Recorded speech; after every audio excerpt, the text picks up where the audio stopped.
Selamat petang, salam sejahtera.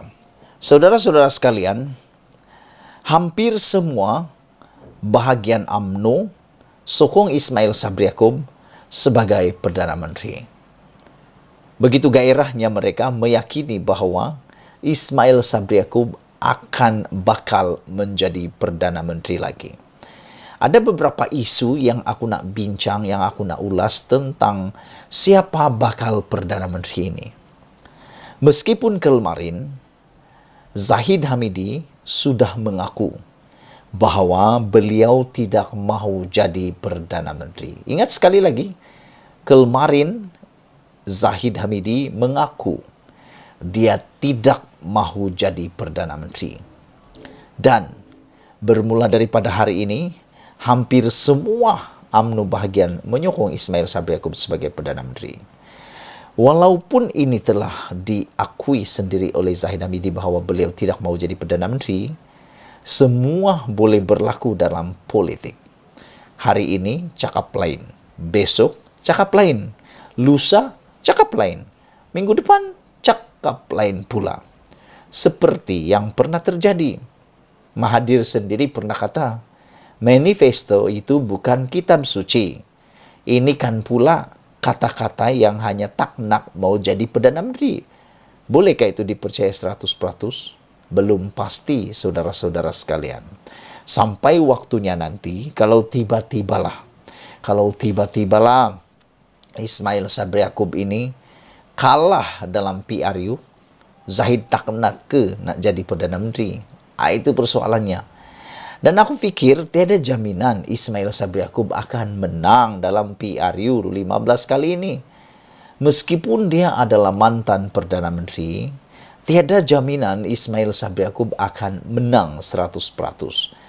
Banyak sudah yang berlaku, yang mana pemimpin-pemimpin besar UMNO kalah dalam PRU. Contohnya, pada PRU 14 yang lepas, banyak pemimpin besar UMNO, contohnya Puan Zarkasi, Dahlan di Kota Belud, kalah dalam parlimen. Jadi siapa yang kata Ismail Sabri Yaakob akan selamat dan tak akan kalah, 100% akan menang? Tiada yang boleh beri jaminan. Begitu juga dengan para pembangkang. Persoalannya hari ini, kalau Ismail Sabri Yaakob tak menang, kalau Ismail Sabri Yaakob kalah dalam PRU 15, siapa bakal jadi Perdana Menteri untuk UMNO? Adakah Zahid akan memegang janji beliau bahawa beliau tidak mahu jadi Perdana Menteri sekiranya Ismail Sabri Yaakob akan kalah? Begitu juga dengan Zahid Hamidi. Dia pun tidak ada jaminan akan menang di kerusi parlimen di Bagan Datuk. Belum tentu, saudara-saudara. Kerana sebelum ini di PRU 14 pun, dia pun merosot majoriti kemenangannya. Apalagi dengan kes-kes besarnya sekarang di Mahkamah ini, aku pasti ini akan juga menyebabkan kualiti majoritinya juga mungkin akan berubah. Ditambah lagi dengan bilangan penjuru dalam pertandingan nanti, mungkin ini akan juga turut mempengaruhi undi majoriti kepada Ismail Sabri Yaakob dan Zahid Hamidi. Andai kata Ismail Sabri Yaakob akan kalah dan juga Zahid Hamidi juga akan kalah, siapa lagikah calon yang bakal menjadi Perdana Menteri untuk UMNO?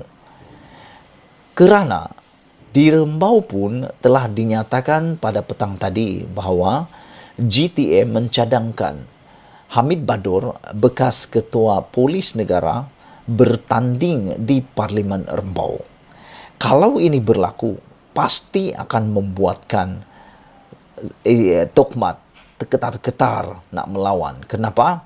Meskipun mungkin Tokmat menang, tapi dia tidak akan menang mudah di Parlimen. Kerana populariti Hamid Badur memang tiada siapa yang dapat menafikannya. Beliau antara Ketua Polis Negara yang paling menyerlah, paling banyak mendedahkan perkara-perkara, jenayah-jenayah berkolar putih dan biru, yang mana hanya beliau yang berani membongkarnya. Jadi, apakah kita akan melihat pergantian Perdana Menteri yang baru? Hampir semua UMNO bahagian menyokong Ismail Sabri sebagai Perdana Menteri. Mesyuarat perwakilan UMNO bahagian yang berlangsung selama 3 hari, hampir hari bermula Jumat lepas, menyaksikan hampir semua daripada 191 bahagian meluluskan usul bagi menyokong Datuk Seri Ismail Sabri Yaakob sebagai Perdana Menteri.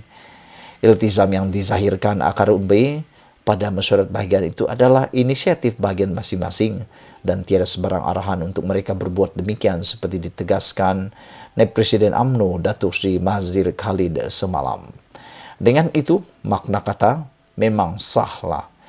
Ini adalah penutup kepada edisi yang mana kalau benar Zahid Hamidi bercita-cita nak menjadi Perdana Menteri lagi, dengan keputusan ini semua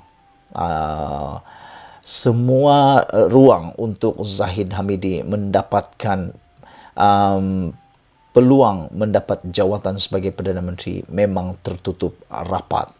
Tiada lagi peluang untuk beliau kerana hampir semua. Makna kata, tidak ada majoriti lagi untuk mahu memilih Zahid Hamidi sebagai Perdana Menteri. Naib Presiden UMNO Datuk Seri Mohammed Khalid Nordin berkata usul yang diluluskan bahagian adalah selaras dengan ketetapan dibuat Majlis Ketua Tertinggi UMNO sebelum ini untuk menjadikan Ismail Sabri Yaakob sebagai calon Perdana Menteri sekiranya Barisan Nasional memenangi pilihan raya umum.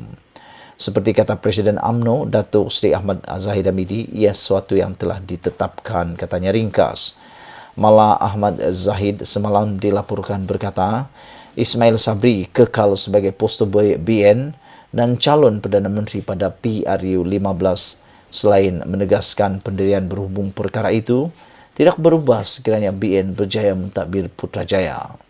Pada 14 April lepas, MT UMNO sebulat suara mencadangkan Ismail Sabri sebagai calon Perdana Menteri pada PRU 15. Sementara itu, menurut sumber, sebanyak 132 UMNO bahagian telah mengemukakan dan meluluskan usul berkenaan pada mesyuarat masing-masing yang selesai diadakan semalam di seluruh negara. Antara bahagian dilaporkan media telah meluluskan usul tersebut adalah Macang, Ketere, Tenggara, Pontian, Pare, Sulong, Tebrau, Alur Gajah, Tampin, Jelebu, Padang Terap, Arau, Kuala Terengganu dan Libaran, Sabah. Sebelum kita berpisah, sila tinggalkan komen anda untuk isu kali ini. Kita jumpa lagi. Bye-bye.